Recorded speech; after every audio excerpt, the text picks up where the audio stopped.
Good morning, folks. Welcome to another episode of What's Really Happening in Corpus Christi. I'm Johnny French. My guest today, actually, he's the host, is Art Norman. Art is the guy in charge, the go-to fellow. If you want to volunteer and you want to help, this is the guy you'd probably want to get.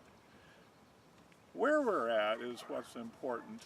Most of you probably don't know that the largest of the city parks, more than 200 acres, is right where we're standing. And you'll have no idea what it is until I tell you. This thing is full of miles of mountain bike and nature trails. It's got existing and developed trails, and it needs people to keep those trails clean and open so that they can be used. But if you don't even know where it is, you likely haven't used it. Now, to get here is part of the problem. You have to go to the very, very end, almost, of Cimarron.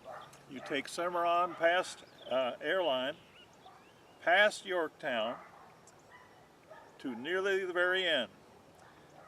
On Cimarron, your last chance to turn left, you turn left. That's Picante. And then you take a right on Salsa. That makes sense too. Now, at the dead end of that, you will find where we're standing. This is the Oso Creek Park Section 2. There's a trailhead at the end of Cimarron as well, but there's no place to park. Now, we would especially like you to hear from the fellow who knows everything there is to say and do, and there's a lot to be done. He's been doing a lot of it by himself. He occasionally gets some help from kids and from the bikers and folks like you and me. If you knew to come here, you probably should. Art, what can you say about this place? Well, thanks for having me, Johnny. As Johnny mentioned, this is the largest park in the city of Corpus Christi at over 200 acres. There's actually several entry points. One that Johnny mentioned at the end of Salsa. We hope that there'll be a place to park at the end of Cimarron with a trailhead there. But this park extends essentially from the end of Cimarron all the way to what would be the extension of Rodfield Road.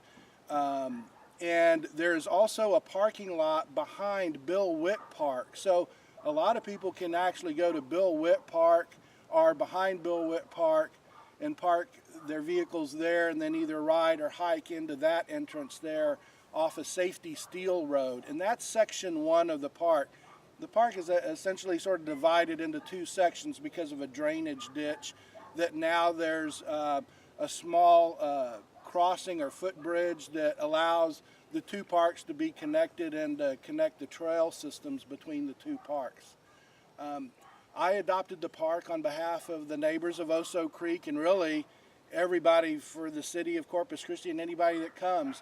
I saw the land well over 10 years ago, and about 3 years ago the opportunity came for me to adopt the park through the city's Adopt a Park program. It's an excellent program that if anybody has a park close to them that they'd like to take care of, please contact the Parks and Recreation Department and ask about the Adopt a Park program, which is essentially what I've done. And through our founding sponsor, my employer, High Touch Technologies, they've helped staff some of the volunteer work that we've done out here. They've also helped fund some of the finances for renting equipment to brush cutters and provide some of the refreshments whenever we have our larger events. So we're real fortunate to have a community conscientious corporate sponsor like High Touch Technologies. And we're always also looking for other monetary donations as well as effort. And all of those are tax deductible. They have the Parks and Recs department has what they call now I forget the name, sorry. It's but anyway, it's a tax deductible contribution where all of the money's put in there and we can provide receipts, and then we use it as we need to rent brush cutters or to maybe put locks or chains on the gate or to do repairs. And we've had people donate various things like picnic tables and stuff. So, but the key thing that we're trying to do here is to turn this, what used to be an area for dumping and poaching, into a park that all the citizens and visitors of Corpus Christi can come and enjoy. It's mostly geared to nature hiking and mountain biking. So a lot of times you'll see mountain bikers park here and get on the trails. So there was really no place until we started developing the trails in this park to go mountain biking in Corpus Christi. And now, you know, we do have that here. So it's a great asset for the city. And I think more people need to know about it and come out and check it out and enjoy it. At 200 acres, you can come out multiple times and never see the whole park. So there's just many opportunities, many things to see, a lot of wildlife where it's all along about a mile or so along Oso Creek itself. So there's a lot of water birds and a lot of opportunities for seeing other wildlife here. Anything else you want to add, Johnny? I think you should add that you need a lot more volunteers at a particular time and place. We happen to be here on the third Saturday of this month, and at 8 o'clock on the third Saturday of every month, Art is usually here trying to arrange the volunteers in whatever order he can. Sometimes he gets a lot, sometimes he only gets the two of us, but we do the best we can to do two principal things. And one is, for those people who haven't, you know, observed the signs, there's going to be a little bit of trash left. The wind blows in more trash. When the Oso Creek floods or we have heavy runoff from around the community, stuff winds up in other parts of the park that needs to be picked up. And this is something that anybody can do. If you can just put on some long trousers and walk these trails, you can see what needs to be done. Right behind us is an example. The wind did this for us. Styrofoam gets away from everybody. That's, you know, there's no shame in that, but the shame is there isn't enough people around to just do what I did. You can't just expect it to go away. It will accumulate. And I also see here just a few feet away people who have perhaps used this facility and enjoyed it, got thirsty and they've left behind a few bottles. That's not so forgivable, but we understand this is a great place to work out if you just walk or if you bike. But please, when you bring something, take it away with you. Take away more than you bring, and that's, you know, a good example for anybody in this city. The city needs to be a cleaner environment. This is how you show that you think that's the right thing to do. Come out and do it. Just pick up something more than what you brought. We're looking at... There's actually two trailheads at the end of Salsa, and as Johnny mentioned, we do meet on the third Saturday of every month from 8 to 11 a.m. is our standard. Sometimes we meet more often to that. And there's everything from picking up trash to trimming branches along the trail, widening the trails, and today we'll actually be reestablishing some of the older trails and cutting some new ones as well. So please come out and enjoy the park. I don't know if I mentioned that we adopted the park in July of 2011, and one of the key things there was trash pickup was initially the most important, because this park had been used for illegal dumping for so long that it took us really our first year of adopting the park, and we hauled out 24 truckloads full of trash. Some of it was just yard debris and people's household trash. Some of it was local developers actually dumping construction trash here, and there's still remnants of cement and stuff that's been dumped by developers here in years past. But since we picked that up, we've secured the park and protected it also from mudders, four-wheel drives that come out and were mudding in the park and making ruts and tearing it up. There is a $200 fine for driving vehicles in the park, so it's prohibited to drive your vehicle inside the park, and a $2,000 fine for illegal dumping inside the park. So just a fair warning to all of those that might be tempted to do such things. It is a natural habitat area. There is a park curfew. It closes at 10 p.m. and opens at 6 a.m. for the public. There's no camping allowed at this park. It's a wildlife preserve area, so hunting and discharging of firearms is absolutely not allowed inside any city limit. It's a natural habitat area, so we ask people to do not remove or damage trees or other plant material in the park. And again, to dispose of their trash properly. And if you're out here and you do witness violations or people abusing the park, we ask that you call the police at 886-2600. After picking up trash and maintaining the trash, the next most important thing is maintaining these trails. It takes, for every mile of trail that we put in, that takes maintenance. So they just don't happen magically. People have to come back through and periodically trim the branches back, sometimes cut the weeds back, so that it allows a nice, pleasant walk and path for hikers and bikers along the way. So in addition to just putting in new trails, we're working hard to maintain old ones.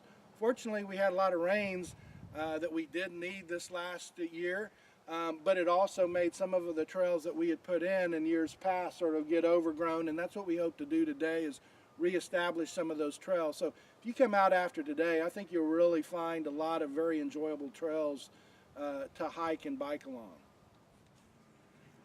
There's also a great opportunity for people looking for community service or projects for maybe the scouts. If they want to come out, they can earn community service. We also have, there's a lot of trails, but they're not really marked. So some more signage is always helpful. So people interested in creating signs for the trailheads or signs for the trails themselves, we have what's called a tree line trail that follows a tree line almost the whole length of the park. We have another trail that we call Horseshoe Trail and Spur Trail, and there's also Tortoise Trail, because whenever that was first established, there were some tortoise shells found along that. So there's all sorts of trails that it would be real nice if there was some signage. Then I think those would be perfect types of projects for scouts to earn, merit badges or whatever. But through the Adopt a Park program and Parks and Rec, we do offer community service for all those that are looking to earn community service. Trash bags are common here. They blow, sometimes called urban tumbleweeds. Here today is AJ Jones. He's also with High Touch Technologies. It's been some of their contributions in both the employees coming out and volunteering, as well as financial donations that they've done that has allowed us to do things like rent brush cutters and cut trails here in the park. So we're real grateful to High Touch Technologies, as well as the employees and staff at High Touch, and their contributions to this effort in this park for the city. All over the place, and I love being outside and doing this kind of work, so whenever I can get away. Great. It's nice. Okay, we're at the trailhead that is closest to the end of Cimarron, just a few hundred yards from where we were earlier. Now we're going to drive down one of the few avenues that you can get a four-wheel vehicle into. The majority of this thing is set up for people who hike or bike, and generally these gates are locked to keep people out that have other intentions. And please do not abuse however you get in here. Do the best you can to leave it the way you found it. An area that's been disturbed in the past and regrown. Most of what you see here is fairly young mesquite trees with a sprinkling of other species on down towards the edge of the Oso, which we're approaching. you'll see other tree species that get in. But the vast majority of what you're seeing through the camera now is guinea grass. Guinea grass is a species that was brought in potentially as grazing, as fodder plant several generations ago from Africa, and it has taken over not just this park, but most of the city of Corpus Christi and its other parks. This is a definite problem to try and keep track of. If it weren't for constant mowing or driving, in this particular case to get access to do the mowing, and this stuff can get, in a season with good rain, easily over 8 feet tall. I know it does that in my backyard because I water too much. But as you can also see in places, it is completely blanketed the ground. We can't begin to control all that. We're not going to attempt to try. It does manage to get into the food chain, which is better than some other plants that you might see out there. This area is going to have to remain accessible, in part not just to get to the trails, but because we're right underneath a power line right away, and access is going to be needed to maintain that right away to make sure that there isn't a buildup of debris and other things that might threaten the maintenance crews that go in to work on the power lines. Now we're coming out on not exactly the Oso itself, but the floodplain that surrounds it. And I don't know if you can tell or not, but directly in front of us where the water is, we have some of the local waterfowl. Too far to say how or what kind we're looking at. I'm not a duck hunter. And right now they're just mainly silhouettes.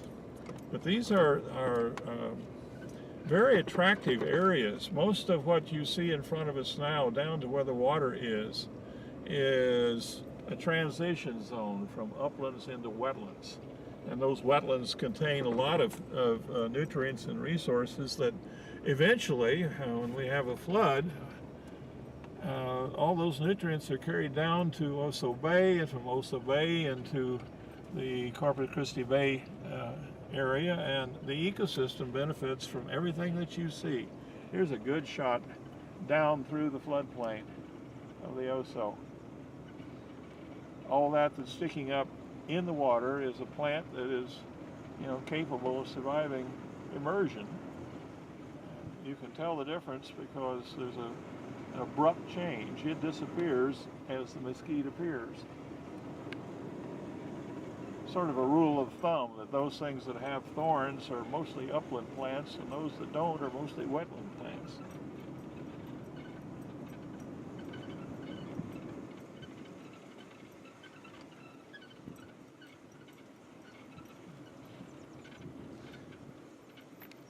Right here in the foreground is another exotic plant.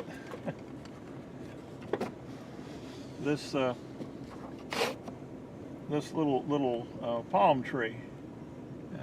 This isn't one that's native to this part of the world, although we do have native palms.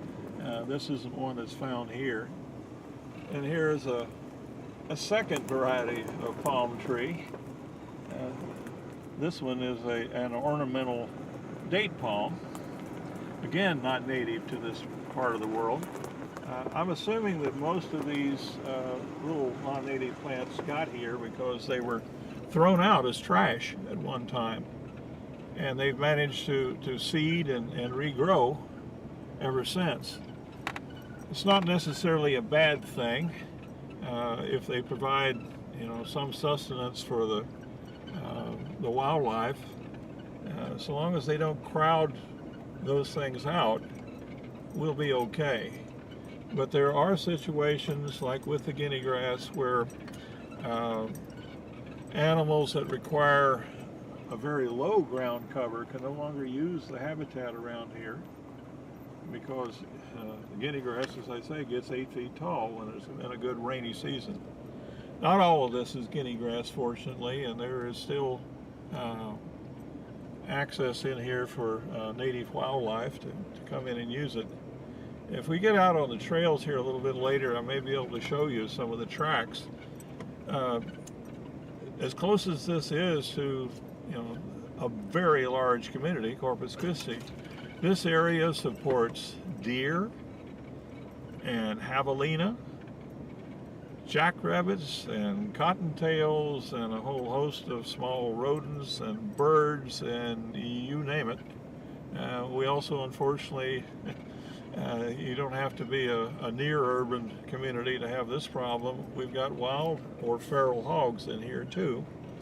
And a fair amount of other animals wander in here from the neighborhoods, the dogs and the cats and so forth.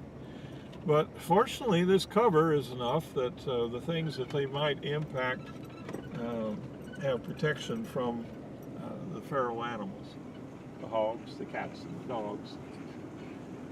We've got natural predators in here as well. This area is still within the range of the mountain lion, although I haven't heard of one in this neck of the woods in a long time. They have been sighted as close as the Barney Davis plant in Flower Bluff, however, in fairly recent times. Coyotes we have aplenty, and I'm virtually certain there are bobcats in this area as well.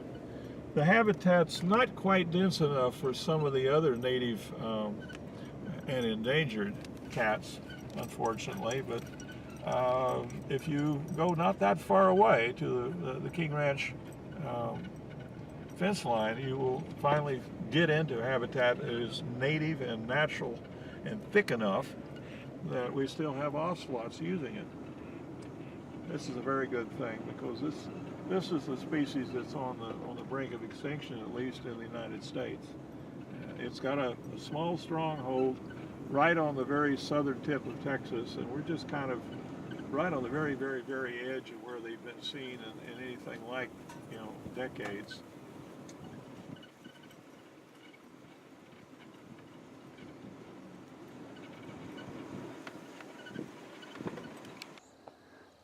We're looking here at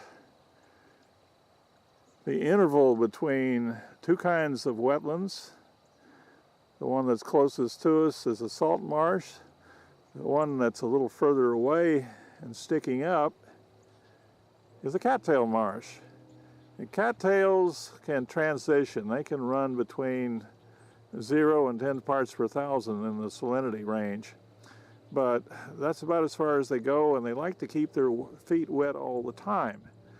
The salt marsh plant, though, in front of us is sea oxeye daisy. Sea oxeye can tolerate high salinities around its roots, but not so much that it can stand being saturated all the time. So you can see readily where it gets too wet for one and wet enough for the other. We're going to go up this trail in a little bit and see what can be seen. Wonderful, we got somebody on camera. Do your thing, man, do your thing.